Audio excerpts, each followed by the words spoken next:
Assalamualaikum warahmatullahi wabarakatuh. Perkenalkan, nama saya Sonia Ripalentina Damanik dengan NIM 01011920085 dari KPIA semester 6. Nah, jadi saya akan membahas apa pengertian komunikasi itu. Nah, komunikasi ini sendiri adalah proses pertukaran pesan antara komunikan dan komunikator, di mana tindakan atau proses penyampaian informasi, ide-ide, emosi, keterampilan melalui simbol-simbol atau media, seperti itu. Kemudian apa sih pengertian komunikasi massa? Komunikasi massa itu sebagai suatu proses informasi atau pesan-pesan yang ditujukan kepada khalayak massa dengan karakteristik tertentu, gitu kan. Karakteristik komunikasi massa sendiri itu yaitu membutuhkan organisasi yang formal, ditujukan kepada khalayak yang luas dan heterogen, bersifat publik, kemudian melakukan kontak yang stimulan. Hubungan khalayak dengan komunikator itu bersifat impersonal karena khalayak yang anonim, nggak diketahui siapa gitu kan. Terus yang terakhir tuh karakteristiknya itu merupakan suatu kolektivitas. Kemudian ada namanya komunikasi massa dan masyarakat.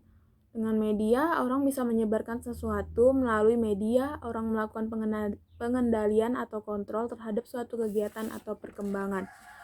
Terus proses dan model komunikasi massa itu, proses komunikasi massa itu terdapat 4 unsur yang terdapat pada setiap peristiwa komunikasi massa. Yang pertama komunikator, yang kedua saluran media, di mana komunikator ini tuh kayak orang yang menyampaikan pesan. Kemudian saluran media itu kayak televisi, tempat penyampaian pesannya itu menggunakan alat apa.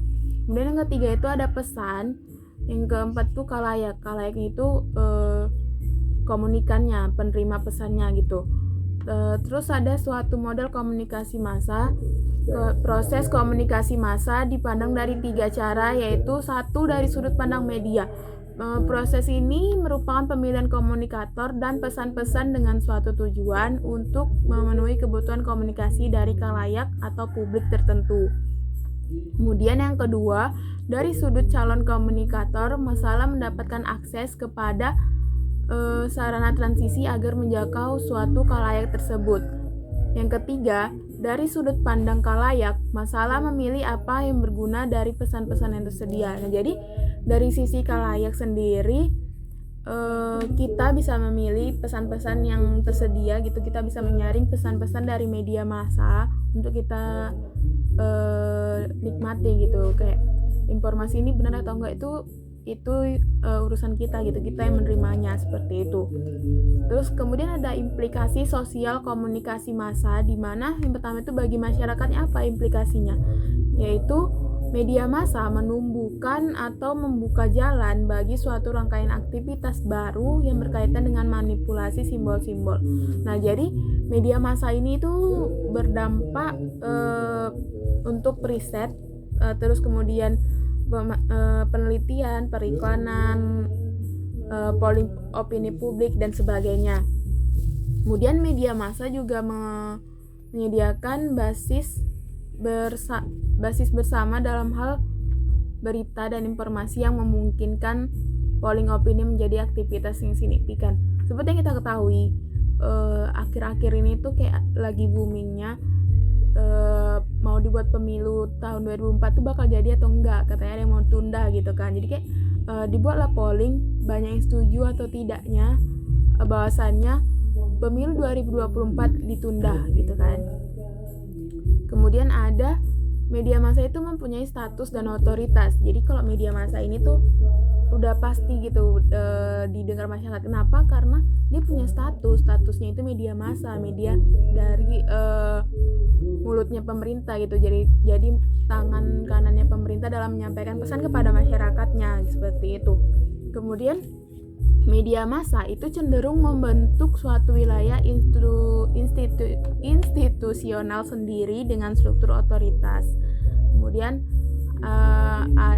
media massa ini sebagai social control, di mana seperti yang kita ketahui media massa ini berpengaruh sekali gitu kan kepada sosial. Kenapa? Karena kita tahu hal-hal berita terbaru tuh dari media massa, kemudian kita terapkan di kehidupan sehari-hari. Misalkan nih bulan depan tuh bakal ada kenaikan gitu kan, jadi kayak kita belanja banyak-banyak hari ini gitu kan, jadi kontrol sosial. Jadi kalau misalkan dibilangin di media massa bahwasanya bulan depan tuh nggak stok ini akan melimpah, ya udah, jadi masyarakat tuh kayak slow aja gitu. Jadi media massa ini sebenarnya kontrol sosial gitu kan.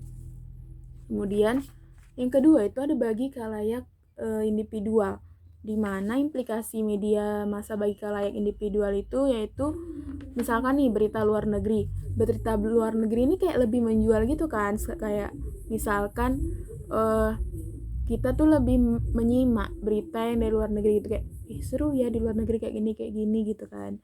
Kemudian yang kedua itu ada ketika media menyajikan potret lingkungan yang telah menyimpang dari kita, maka cerita yang dikembangkan oleh khalayak yang bersangkutan berdasarkan informasi tersebut tuh bakal negatif juga gitu, bakal menyimpang juga. Misalnya nih, sebuah media buat masyarakat A ini buat suku lah ya, misal suku ini tuh stereotipnya tuh kayak orang Batak itu makan daging itu misal. Jadi kalau media menyampaikan hal tersebut, di masyarakat yang menerima berita tersebut tuh bakal kayak menyimpang juga, padahal sebenarnya itu orang Batak tuh nggak makan orang. Itu zaman dulu aja, waktu zaman kerajaan dulu gitu kan, orang Batak itu makan orang. Kemudian media massa ini bagi khalayak individual itu apa yang tidak dilaporkan dan dimuat oleh media adalah sama bermaknanya, kayak sebenarnya semua yang dicari orang-orang wartawan itu sebenarnya itu udah bisa gitu, udah mereka ringkas gitu, itu semua penting, tapi beberapa ada yang mereka nggak sampaikan gitu, mungkin kayak durasi waktunya kedikitan seperti itu. Kemudian tuh kemampuan media massa mempengaruhi khalayak, terutama yang terjadi pada khalayak anak-anak. Nah, seperti yang kita ketahui, anak-anak itu mudah dipengaruhi.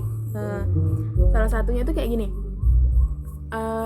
Kita akhir-akhir ini tuh sering kali ngelihat film, sinetron yang ada di TV itu kayak cinta-cintaan mulu gitu kan, anak-anak muda cinta-cintaan, pacaran gitu kan.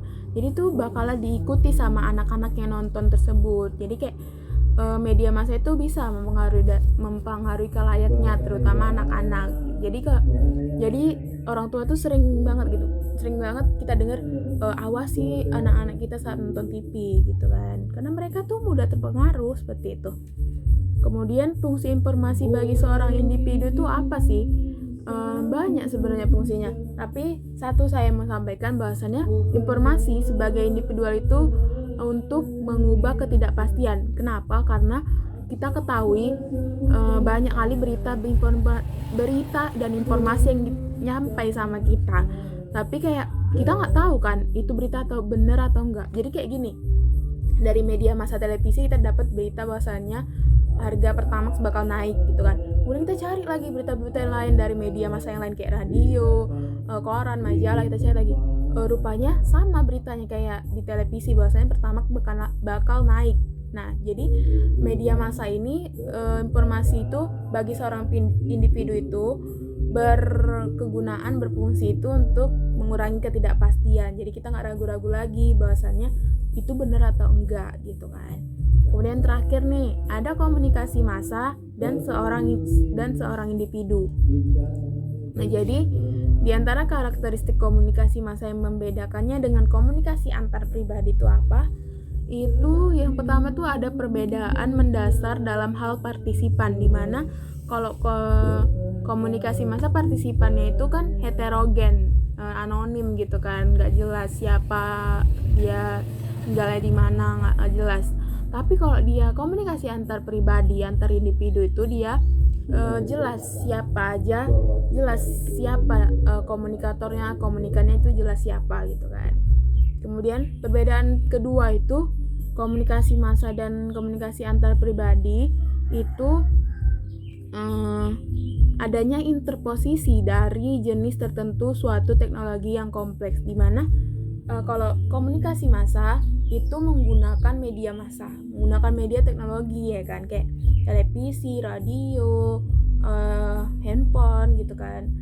terus ada majalah, koran, itu menggunakan teknologi semua. Tapi kalau komunikasi interpersonal antar individu itu dia udah kayak gunakan mulut, kayak tatap mata gitu kan, itu kan individu. Tapi bisa juga sih dia menggunakan handphone, media sosial gitu kan, karena